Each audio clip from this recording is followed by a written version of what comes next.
And we want to put farm back in the Farm Bill. Right now, only about 5% of a farm bill goes to the farmer. And it's very clear to me the top priorities for farmers and ranchers is crop insurance, and crop insurance. And I would also talk about the Title I funding. The ARC and PLC are very important, that as we've seen commodity prices go up, the reference prices have not changed either. So those would be my two priorities. You had a chance to work on the last Farm Bill. After seeing it play out over the last 5 years, is there anything that you feel like we could have done better? No, I actually think we did a good job.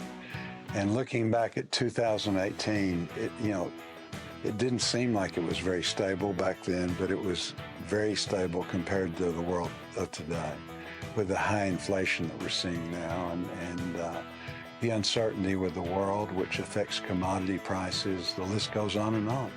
The other problem that we've had over the last 5 years, really over the last several years, but we're continuing to experience it, is the loss of population in rural America.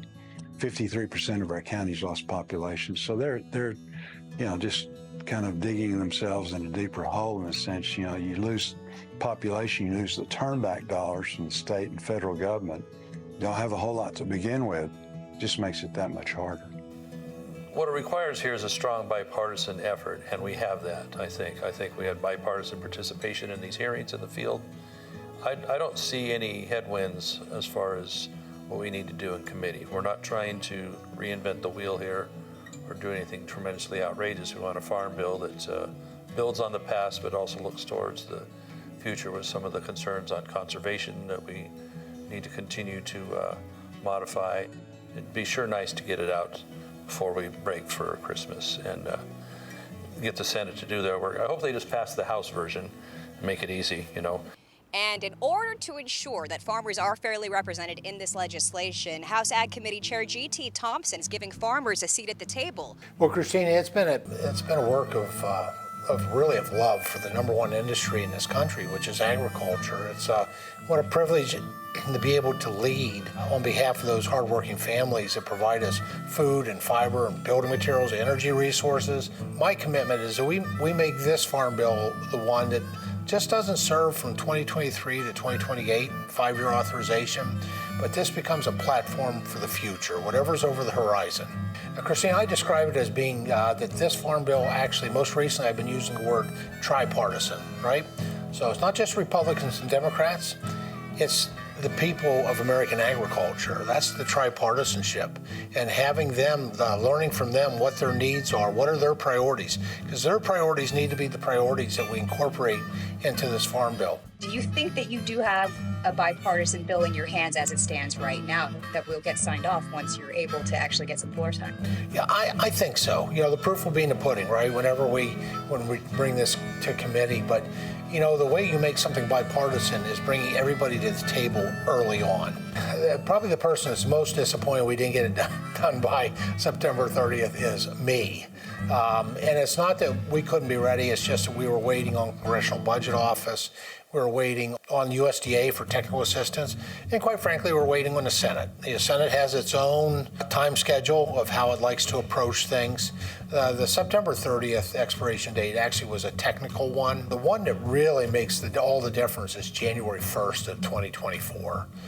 If we don't have this done by then, and if there's no extension, we will revert back to Dust Bowl era language for the programs, and that will hurt every American farm family and every American family actually all across this country. And so that really is the drop deadline. Some are really comfortable with an extension, and we'll do that if we need to. I am not. I think we need to do our jobs.